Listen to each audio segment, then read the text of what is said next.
Welcome to our deep dive today. Oh, this is going to be exciting. It is, right? We're diving into where psychotherapy and neuroscience kind of bump up against each other.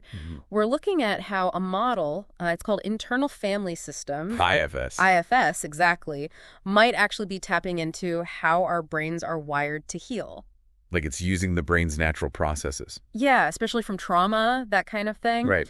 You sent us a really fascinating article. It gets into the nitty-gritty. The real neuroscience. The neuroscience, yeah. So get ready for some serious aha moments, I think, as we unpack this. Absolutely. So, one of the things that's so interesting about IFS is it doesn't look at the self as this, single unified thing. It's not that simple, is it? No, not at all. It's like we have all these different parts inside us, almost like these little sub-personalities, each with their own motivations and views on the world. Right, like their own worldview. Exactly. But it's not a literal multiple personality situation. Yeah. But think about it. Your inner critic, the people pleaser. The adventurer, the one who wants more. Yeah, that's a good one. All of these parts kind of coexisting. In this inner system. Yeah. It's a little community in there. Yeah, exactly. And that's where this article we're looking at gets really interesting. Okay. Because it connects those IFS parts. To the brain? To the brain, to two crucial networks. Fascinating. Yeah. The default mode network, or DMN. Okay. And then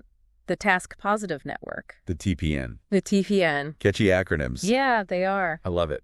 So tell me about this DMN. Okay, so the DMN, the default mode network, it's like your brain's inner sanctuary. Oh, right. Okay. It's active when you're daydreaming, reflecting, lost in thought. It's all about introspection, connecting thoughts and feelings, processing emotions. Okay. On the flip side, Yeah. you've got the TPN, the task positive network. Yeah.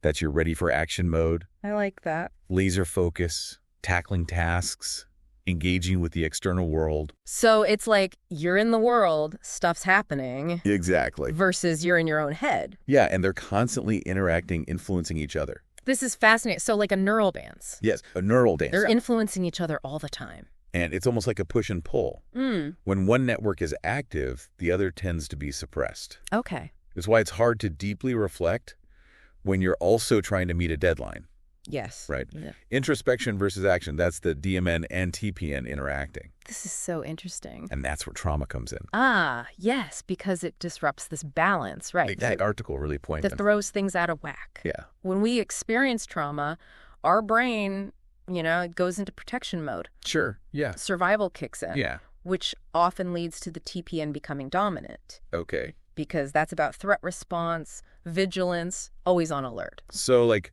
my brain is constantly looking for danger. Right, ready to jump into fight or flight? The downside is this alertness can suppress the DMN. Oh, okay. So that reflection, processing emotions, making sense of things, It's gone, it's suppressed. it gets put on hold. Because survival comes first. Exactly. And that's what makes healing from trauma so hard. Right. Without access to those deeper parts of ourselves, it's like trying to navigate a maze in the dark. Good analogy. Yeah. Just can't see clearly. Which is where IFS comes in.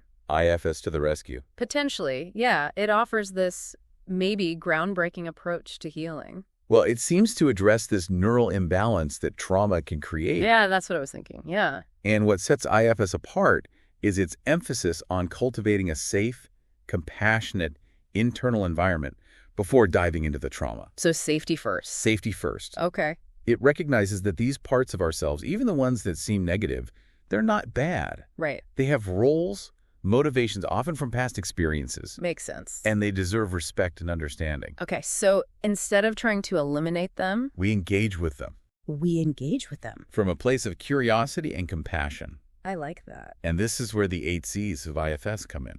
Oh, yes. Calmness, curiosity, compassion, clarity, creativity, courage, connectedness, and confidence. Wow, that's a lot. It's a mouthful, but they're the internal states that IFS therapists aim to cultivate. In themselves and their clients. In themselves and their clients, the foundation for a safe therapeutic journey. Interesting. They're more than just feel-good concepts, though. I was going to say, are they just nice ideas? Right. The article suggests they might actually be influencing brain activity in a way that promotes healing. Oh, okay. For example, calmness. Okay. When we're stressed or anxious, our amygdala, The fear center. the fear center, goes into overdrive. Yeah. but by cultivating calmness. Like mindfulness or deep breathing. Right, we can potentially produce amygdala reactivity. So it's not just calming the mind. It's deeper than that. It's like neurochemical. Create a neurochemical environment conducive to healing. Yo, that's amazing. And that's where IFS gets really interesting, because it's not just about calming the fear response. It's also about reconnecting with those deeper parts. Exactly. Those parts that might have been shut down by trauma, Okay. bringing them back online, Yeah. integrating them. So like mending the broken connections within ourselves. Yeah, creating a more unified sense of self. I like that. And this process of integration may actually be reflected in brain activity. Oh, wow. Some neuroscientists believe that practices like IFS might strengthen the connections between the DMN and TPN. Huh. So they're talking to each other better. Right, allowing for a more fluid interplay between them. So we're not stuck in fear and reactivity all the time? We can move between focused action and introspection. Depending on what's needed. Exactly. That's valuable. It is, not just for healing from trauma, but for everyday life, for resilience. I can see that, yeah. And what's compelling about IFS is it offers a framework for how to cultivate those internal states. Those 8 C's. Exactly, those 8 C's, which can help us access the wisdom and healing power of our own brains. That's incredible. It is pretty amazing. So we have this power within. We do. That's very empowering. Absolutely. And that's where things get really exciting. You know, the article you provided touches on a really fascinating aspect of IFS that might hold the key to understanding how it promotes healing, especially from trauma. Okay. It's about accessing self-referential long-term memories. Okay, I have to admit, that sounds a bit technical. Yeah. Could you unpack that a little for us? What does that mean, and how does it relate to this whole DMN, TPN dynamic we've been discussing? It's all about how we create our narratives, our sense of self. Think about how we make meaning of our lives. We string together memories, weaving them into stories that shape our beliefs about who we are, how we relate to others, and how we navigate the world. These self-referential memories, the ones that form our personal narratives, are heavily processed in the DMN. So when trauma throws the DMN offline, as we discussed earlier, it's not just impacting our ability to be introspective in the present moment. It's also limiting our access to those deeper foundational narratives that shape our identity. Precisely. And without access to those memories, those integral pieces of our stories, it can be incredibly difficult to process and heal from trauma. Yeah. It's like trying to put together a puzzle with half the pieces missing. Right. You might have glimpses of the bigger picture, Right. but you can't fully grasp the image it's trying to convey. That makes so much sense. It's like those traumatic memories are trapped in a vault in our brains, and the key to unlocking that vault lies in reactivating the DMN. You're exactly right. And here's where the 8 C's of IFS, particularly calmness and compassion, come into play. Okay. They act as the key, gently unlocking those memories and bringing them into the light of awareness where they can be processed and integrated into a more cohesive sense of self. I'm starting to see how this all comes together. It's not about erasing those painful memories. It's about creating a safe enough internal environment for them to surface naturally, to be understood and integrated into a more complete and accurate narrative of who we are. That's the beauty of IFS. It's not about fighting against those difficult parts of ourselves, but welcoming them with compassion and curiosity, allowing them to share their stories and ultimately contribute to our healing and wholeness. It's like those parts hold essential pieces of our story, and by embracing them, we gain a richer understanding of our journey and the experiences that have shaped us. But there's another piece of this puzzle I'm still grappling with. Oh. The article mentions that the amygdala, that fear center we discussed earlier, is also involved in habit formation. How does that fit into all of this? That's a fantastic question. Yeah. And it highlights just how interconnected these various brain systems are.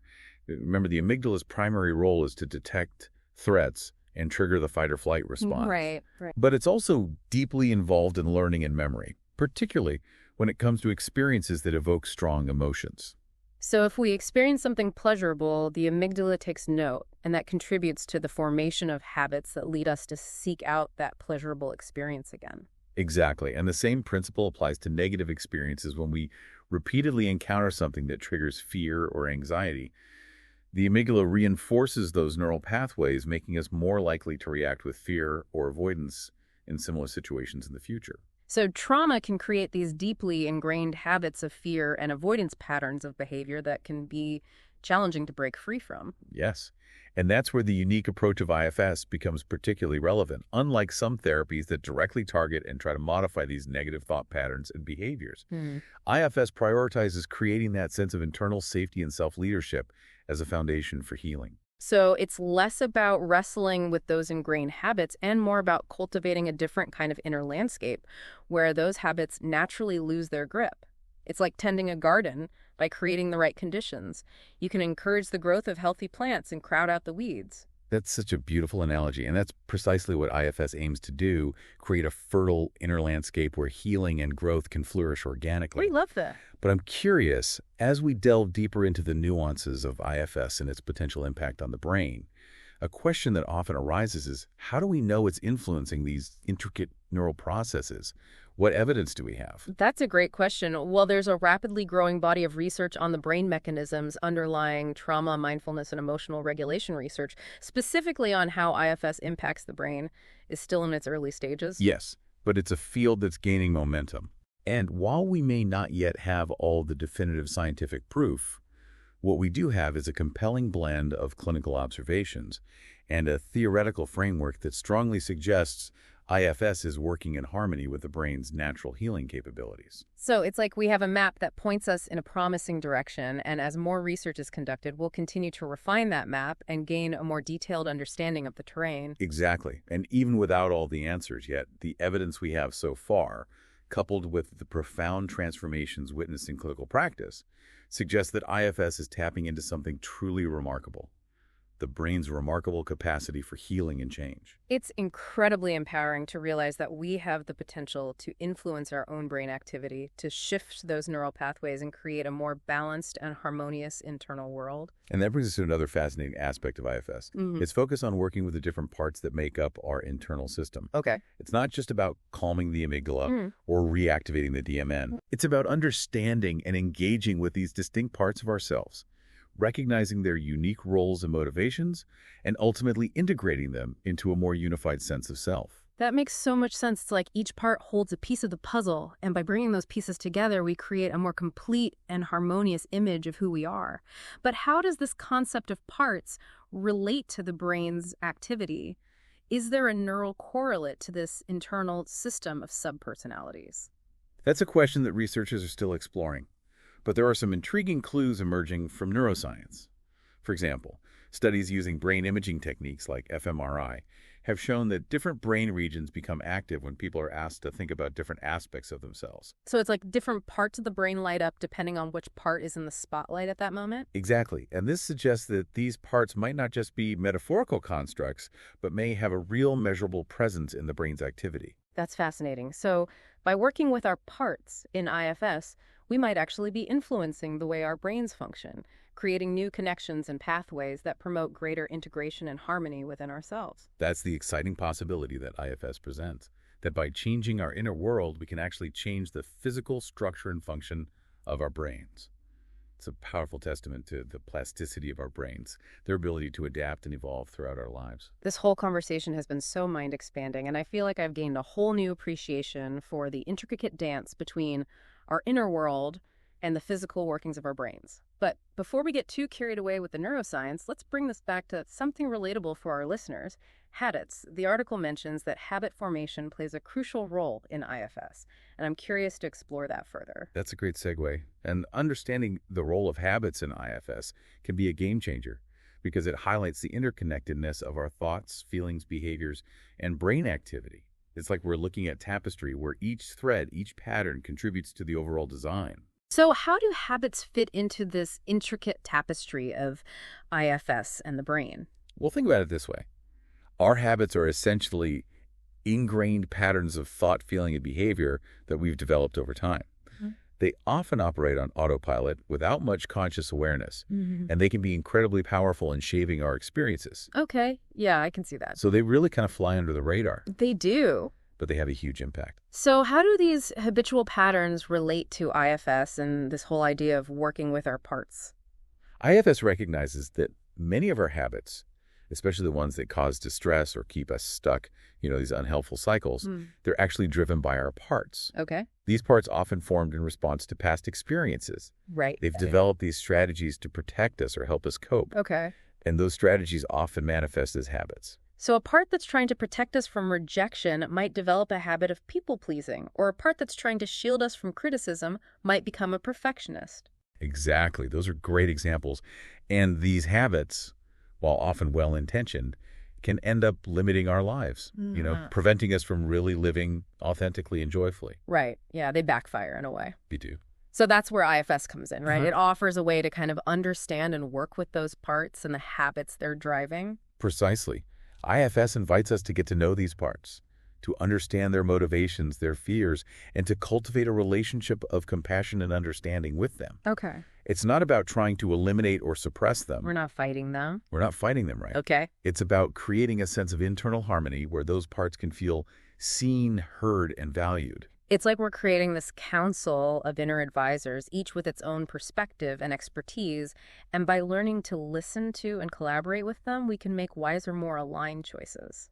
I love that analogy. And as we cultivate this sense of internal harmony and collaboration, those habitual patterns that no longer serve us, they can start to loosen their grip. Yeah. We can start to create new, more empowering habits that are aligned with our values and aspirations. So we're rewriting the script in a way. We are rewriting the script. This whole conversation has been incredibly illuminating. I feel like I've gained a much deeper understanding of IFS, the brain, and just the interconnectedness of our inner and outer worlds. It's almost like we've been on this archaeological dig, uncovering layer after layer of fascinating insights.